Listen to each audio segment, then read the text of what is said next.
keen on obviously getting consistency between the offense and the defense, but in the offense in particular, you guys are now first in the league per 100 possessions.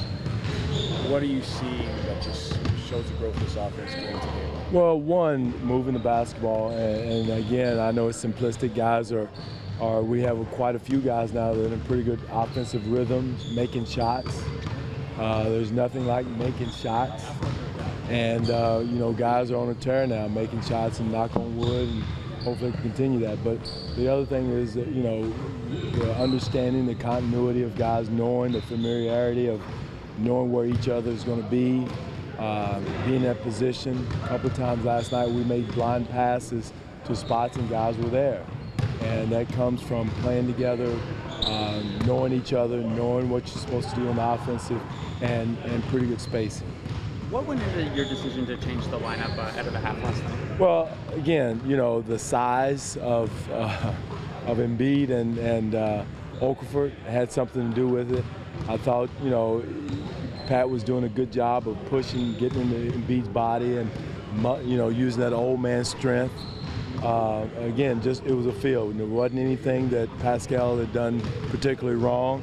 I just felt better about the size and matchup of Embiid, and also too, it would help us on the offensive end also to space him out, to make sure he had to get out to the three-point line to give ourselves an advantage. The option to do that, and then as well some of the smaller lineups you used last night, is that flexibility one of the strengths of this team? Yeah, that's what, and I've said this, it's nothing that Pascal's done wrong. It's more about what we feel like we can take advantage of. We may use DC there some at 4, and when Sully comes back, we'll have that luxury of playing him at 5 some. So it gives us the flexibility that we can mix and match. But again, I go back to our defensive end. Even when we go small like that, we got to do a better job of rebounding. One, we got to contain the ball. We had 12 blow-bys last night, and and the ball getting into the paint. And so that's something that we got to do a better, especially when we're small. Our small lineup's got to be much better defensively. That doesn't signal a change in any way. No. You think about the way you want to start on a consistent basis. I mean, day in, day out, it's going to stay the way you got. It's going to stay until we see a certain situation where we may take advantage of it, but it could be fluid. But right now we're going to stay with Pascal, but again, we hold the right to change our mind. There have been nights where you run Patrick out there for long, 16, 17 minutes at a time. And Is that taxing them? You're exactly right, Doug. That's where the Pat gets hurt. Physically it's not good for him. It helps our team tremendously with him out there. He's such a valuable piece to what we do offensively and defensively. He knows how to play. He knows his system. Pascal's doing it on energy and youthfulness. But, we got to make sure I got to do a better job of finding minutes for Pat to have a break and then get him back in and not run him down with long stretches. Would that be bringing Pascal back in, or Damari, or Norm. Norm. We could bring Norm back in and play Norm or DC, Damari back in at the 4. So we've got to be creative until we get Sully back and find Pat some time where we don't wear him down. Is he at a walking boot now? I thought I saw him over there. Who, Pat? Jared. Oh, Jared, no, he's not. He's not supposed to be. He might be just coming out of the pool or whatever, but he's not supposed to be out of it yet. If you're on a roll like this, I guess you're guarding against slippage in the fourth quarter.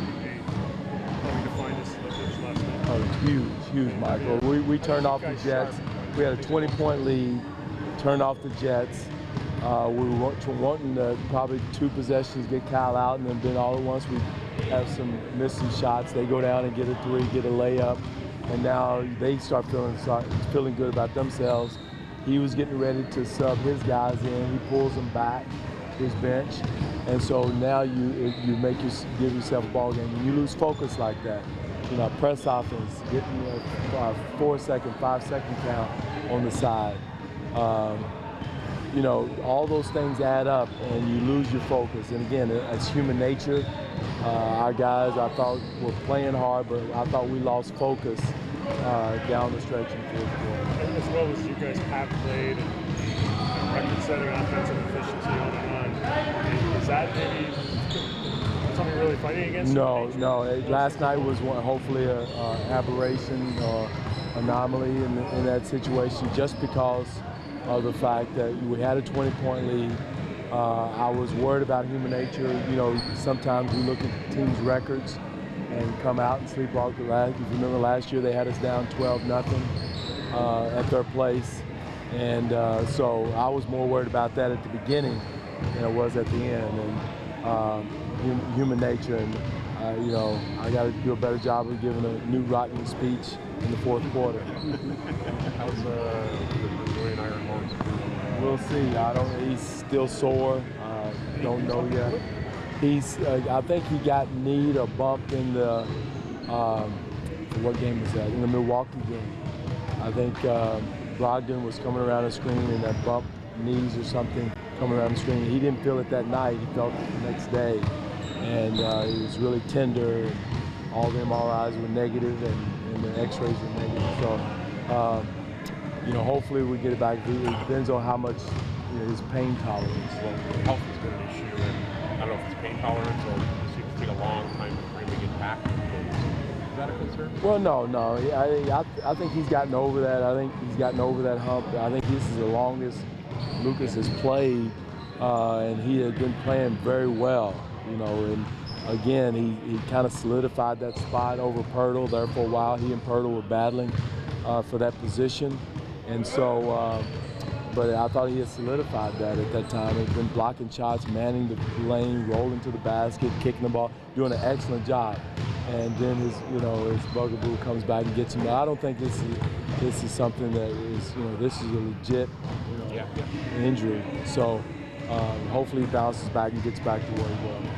He spanked Atlanta pretty bad last time. And you think it's going to be a long memory there? You think they'll be... No, believe me, they'll remember it, and I hope we forget it, because they're going to be a different team. They're 2-2 in their last 4, and you know they're going to be coming in here ready to play and ready to attack us. They have Millsap back, and who's playing well for them, and always been a problem for us, whether he's at the 4 or the 5. So, you know, we got to have a short memory. I hope they forgot, and I hope we forget too, and then come out and understand that Atlanta's a very good team. Is it too simple to just say it's taken them a while to figure out, you know, life without Horford? And I mean, I know Dwight came in, but still, I mean, you lose a main piece like Horford like that, it's gonna mess you up for a bit. Well, I don't think that has. I think they've, you know, like a team they're just going through something. I don't know what it is. Not really important for us, no. Because they're very capable of being that elite team that they've been very quickly if you allow them to. And so they're still have the talent. Howard is a all-star Hall of Fame type player, taking Horford's place. So a different type of center, but still a big-time player that takes his place. So it may just take a while for all that to get the rhythm, the continuity that they're used to having with Horford there and Teague. So, but again, they're still a very talented team that we have a tremendous amount of respect for.